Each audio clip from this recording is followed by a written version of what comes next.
guys, if I'm live, let's find out. Am I? Am I? Yes, I'm live.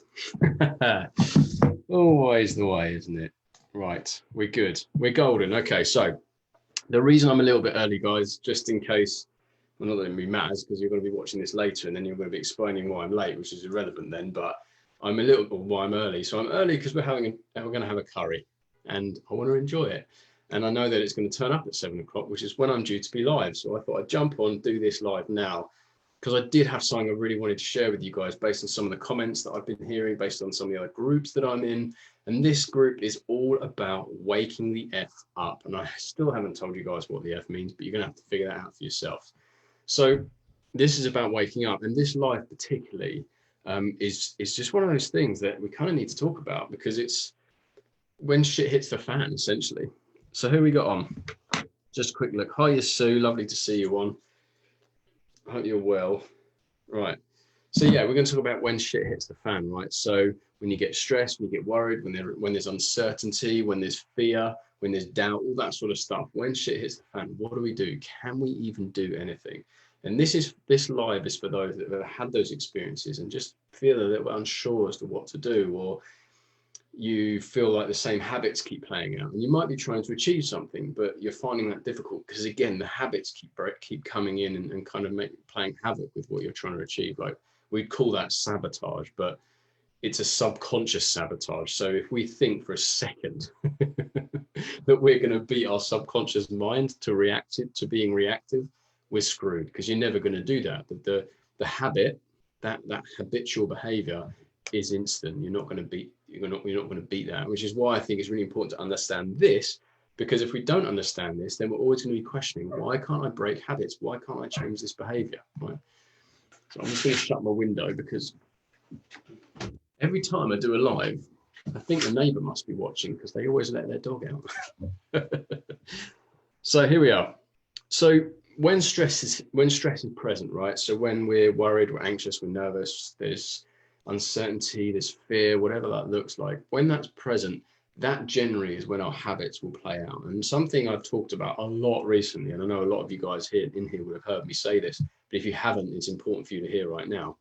A habit is there to help us, right? There's no such thing as a bad habit. We all think they've got good habits and a bad habit, but that's only relative to what we're trying to achieve, right? So say we're trying to make more money, right? You're a coach, for example, trying to make more money, and people pleasing is one of your habits. We would say people pleasing is a bad habit because it stops me making money, because it stops me getting what I want, because I find that uncomfortable asking for money. Whatever, it doesn't matter, but that's just one example, right? Now, if we look at it from that context, it looks like a bad habit. I can see that, but it isn't. Right? All habits are there to serve us. They're there to bring us back to a place of calm, peace, comfort, non-stress. So I want you guys, and even after this has been live and you're watching this on recording, give me a thumbs up if you ever had a habit that you can't break or you struggle to break because it keeps coming back and you just don't know how to get rid of it. All right, or yeah, you're just uncertain how to do that. So give me a thumbs up. So that's what this basically is about. We're going to talk about when shit hits the fan, what do we actually do? Because there's another misunderstanding to this as well, is that it's not just that habits are not good or bad, they're just habits, right? They're all there to serve us ultimately, to make us feel that sense of peace and calm, so kind of trying to protect us in a way, all right? There's also another thing we need to understand, because if we don't understand this, then we're going to continue with these habits, and we're going to find them even harder to break, right? And that is that for most of us, we think that the calm that the habit creates comes from the habit, which would make sense. Let me draw you a little picture. All right, I'll draw you a cheeky little picture. So we start here. This is our starting point when stress is present, right? So we have stress. Habit plays out. Right, habit plays out. And that could be anything, you know. It could be a glass of wine. It could be a bit of chocolate. It could be Facebook scrolling. Common one for a lot of people, right? That's a real distraction to our experience, Facebook scrolling. And then what that does is it brings us right back. That's stage 2. And this is stage 3. Right? So that brings us back to calm. Makes sense, right? Stress, habit, calm. Can't argue with that. Except how we arrive here isn't what people think it is. So there is obviously a physiological response to having wine and chocolate, right? It gives that body the sense of feel-good hormones, right? But when we really examine it, what you'll start to see is the relief, the sense of calm happens before that's even had chance to take place, right? It's like Facebook scrolling. There's a sense of relief for a bit. When we pick up that phone, it gives us that sense of relief. And for most of us, we think it's Facebook, for example, that's created that. But how? How can something from what appears to be outside of us make us feel better? How can that thing give us a sense of calm? How does it get in? Where does it come from? What truly happens, right? And this is the key. This is the key. This is what happens when shit hits the fan. This is what we do, right? And this was a massive game changer for me, because this took me from a life of seeking and lack and I'm not okay here, which is what the personal development world will tell us, to I'm always okay. I don't need anything right now. And that's that it's not the habit that gives you what you think you're looking for. It's not the habit that gives you that sense of calm and peace. It's the temporary cessation or stopping of seeking what you think you need. It's the seeking, the stopping of the seeking. And you can look for it yourself, because nothing can come in to you from out there. So something else is changing. And what that does, what generally happens is that most people, they think it comes from the object. And here's proof. You don't have to believe me. You can look at it for yourself. They'll look at the wine, they'll look at the chocolate, they'll look at the Facebook scrolling. We'll call that an object for now. They'll look at that and say, it's that that's given me a sense of relief. So that will create a habit and eventually, potentially, an addiction. And does it? Does Facebook scrolling, does wine, does chocolate give you permanent relief from what it is that you're experiencing? It can't. It doesn't. But yet we still continue. We still continue on our merry way forever, sometimes months, years, weeks, months, years, whatever, a whole lifetime, still believing it's that gives us this sense of relief, but it can't be, and it never has been. If we really want to experience freedom within our lives, and when shit hits the fan, instead of this stuff starting to play out, which it'll always beat you to it. I mean, that subconscious mind is going to be way quicker than you can think about it being, right?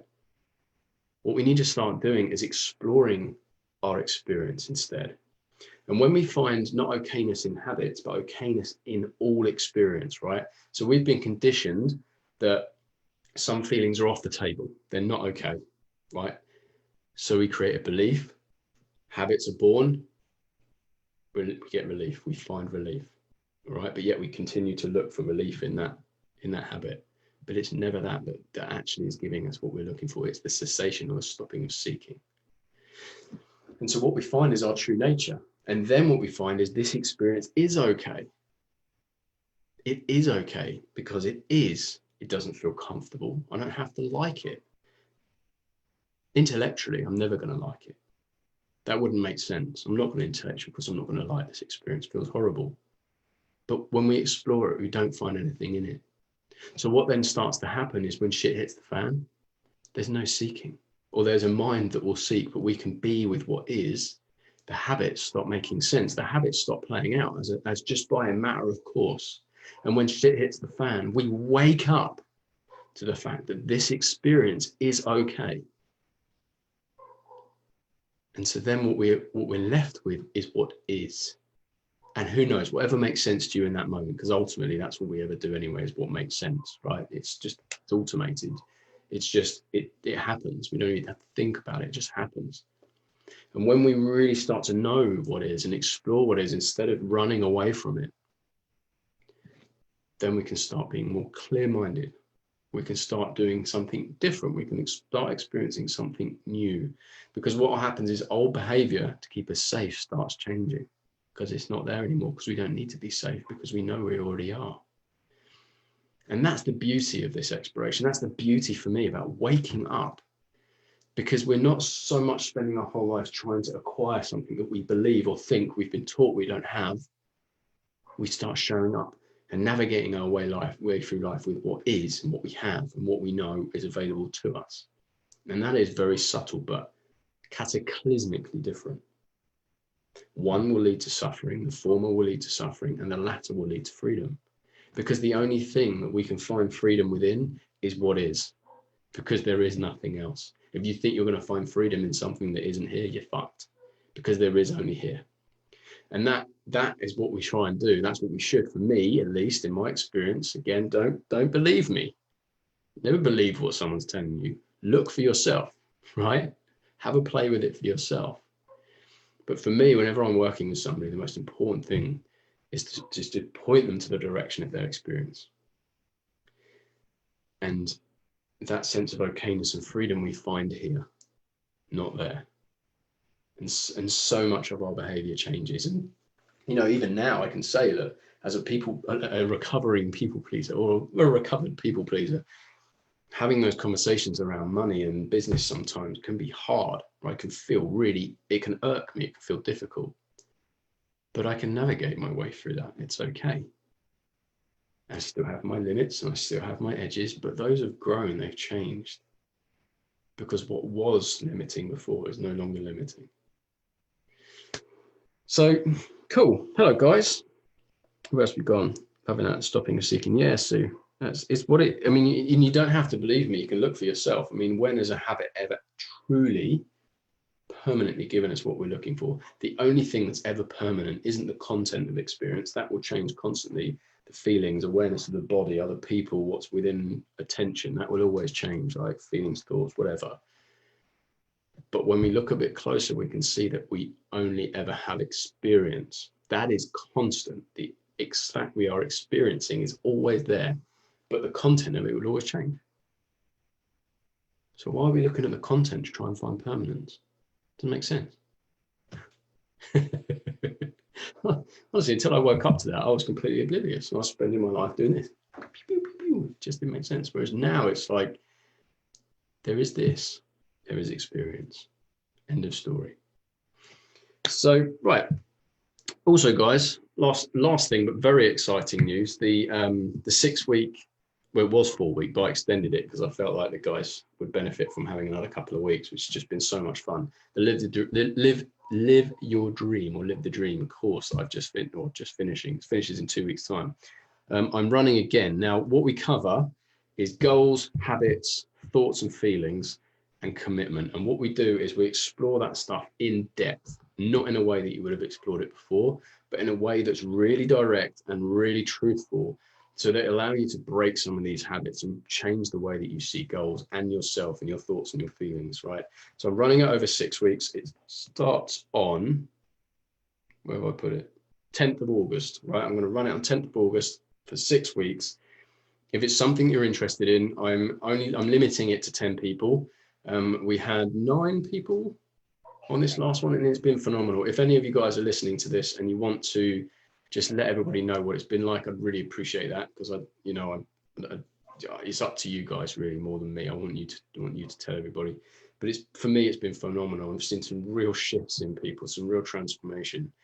And like I said, I'm going to be running it. If anybody is interested, say hell yeah in the comments section, and I'll just personally drop you a note and we can have a conversation about it. There's no, you're not committed. It's just an open conversation about what it looks like. And if you want to do it, you can have a space. But I am limiting it to 10 because I think really it's enough. So that's it from me, team. Have a lovely rest of your weekend. And like I said, if you missed the beginning, the reason I'm early is because we're having a curry. And they're delivering at 7 o'clock. And I'm sorry, but I've got to get my priorities straight. So have a great rest of your weekend, guys. Lots of love. If there are any questions about this live, let me know. And I'll speak to you all very, very soon. Take care.